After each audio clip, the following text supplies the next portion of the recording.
Good morning, students. Welcome back to our online classes. Last time we had taken the chapter in which we discussed about various type of industries, their characteristics, and in the last we had seen how they are the main cause of degrading or polluting our environment. Now, in today's class, we will be starting a new chapter, that is Lifelines of Indian Economy. Now, let's see in this what are we going to study. Lifelines. Suppose we talk about what is the lifeline of our body, definitely we will be talking about the nerves and veins and all that one. Same way, lifelines of any country's economy are means of transport and communication, because they only connect raw material with the industries and finished product up to the consumers. Otherwise, we all know they cannot reach up to each and every part of the country. Not only this, they also help in the movement of people from one place to another, and they connect each and every remote area of the country and even the world level. That is why we can say nowadays the whole world has converted into a village because of this means of transport and communication, and easily we can reach in any part of the country or anywhere in the whole world.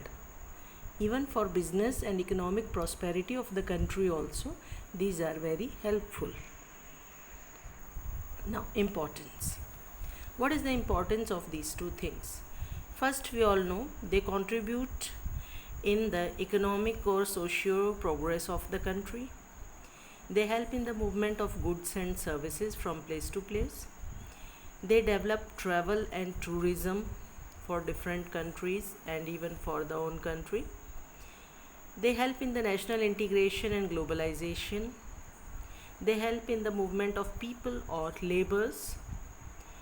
They increase the industrial efficiency by latest knowledge and technology transferring here and there. They provide management consultancy for guidance.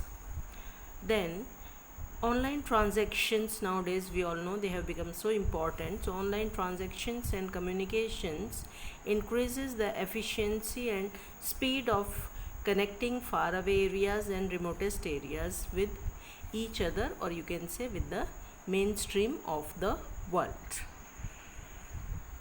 Now let's see types of transport. How many types of transport are there? We all know that the three modes are there mainly. They are through roadways, land transport, water transport, and air transport. Now, in land transport, it comes roadways, railways, and pipelines.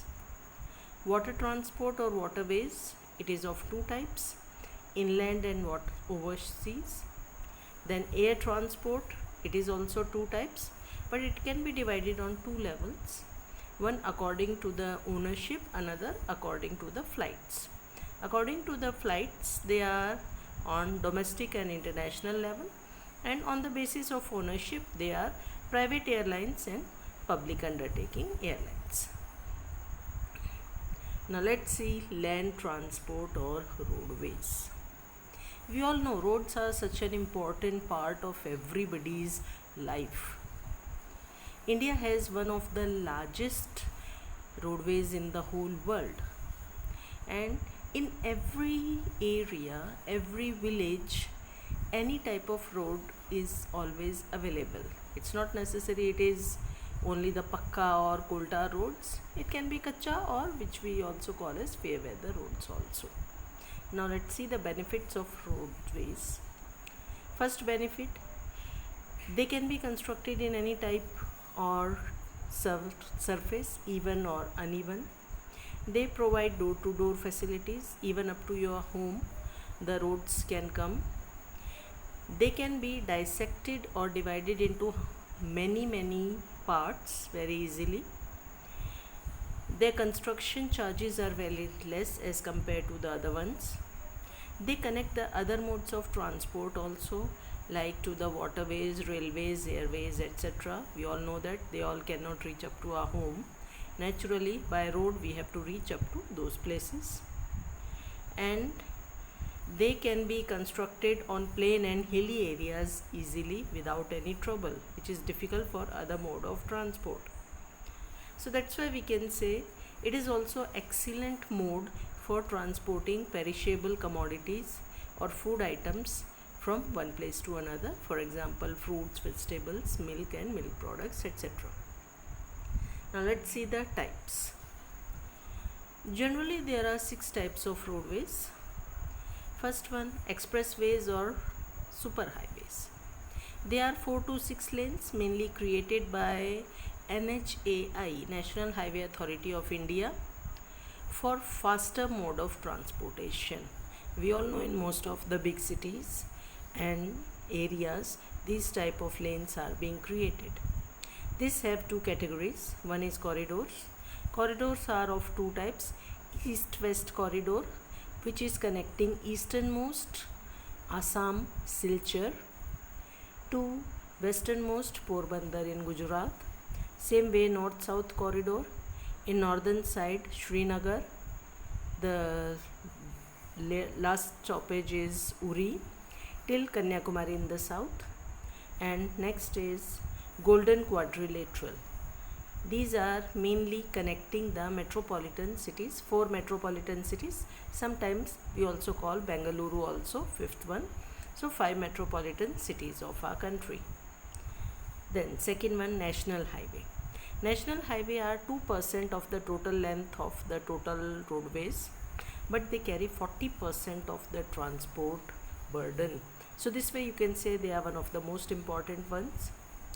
They are constructed and maintained by CPWD, Central Public Works Department, and they connect the state to state major and important areas.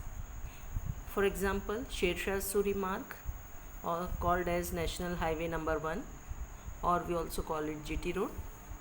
Then longest national highway is National Highway number 7 from Varanasi to Kanyakumari. Now state highways. By the name only it's clear that they will be connecting the state district headquarters to another district headquarter and important areas. They are constructed and maintained by PWD, or we also call it SPWD, State Public Works Department. Next is district roads. They are constructed by Zilla Parishad. They will be connecting the main areas within the district. Next is local, or we also call it other roads. They will be the roads which will be connecting cities, towns and villages with the big areas. Now they are of 2 types, metalled or unmetalled. Metalled or pakka roads, like they are made up by coal tar, concrete, bricks, stones, etc. And unmetalled means kacha roads, we also call them fair weather roads, and many of the areas, rural areas especially, these type of roads are found. Now last type of variety of road is border roads. By the name only it's clear. These type of roads are mainly constructed to connect the border areas which are near the neighboring countries. Because of the security reasons, others cannot be allowed to move in those areas, and they are very essential for supplying day-to-day items, security weapons and personnel's movements. They are constructed and maintained by BRO, Border Road Organization, which was set up in 1960. Now, road density. By the word density, we all know number of molecules in a particular area. In science, you must have read. Same way, road density means length of road per 100 kilometers of an area. Now, distribution of road density is very uneven in our country because it depends on various factors like type of area, then population, economic factors, political reasons, security reasons, etc. So this road density is different, like Jammu and Kashmir 10 kilometers to 375 kilometers, highest in Kerala. Now these data you can check on your latest versions of the book or Google if any changes are there in these data. Now last part of today's lesson is problems of roadways. We all know very well that lots of problems are there which are faced by our roadways. First thing, poor conditions. Many of the stray animals keep on roaming on them. Too much of traffic signal problem or traffic problem, congested, too congested, not proper maintenance. Even you can say the bridges and the other ones, they are very narrow or very old and outdated. So this way we can say means of transport, especially roadways, very important for us, and they are very essential for connecting various people and places with each other. In next class we will be continuing with the railways. Okay, see you.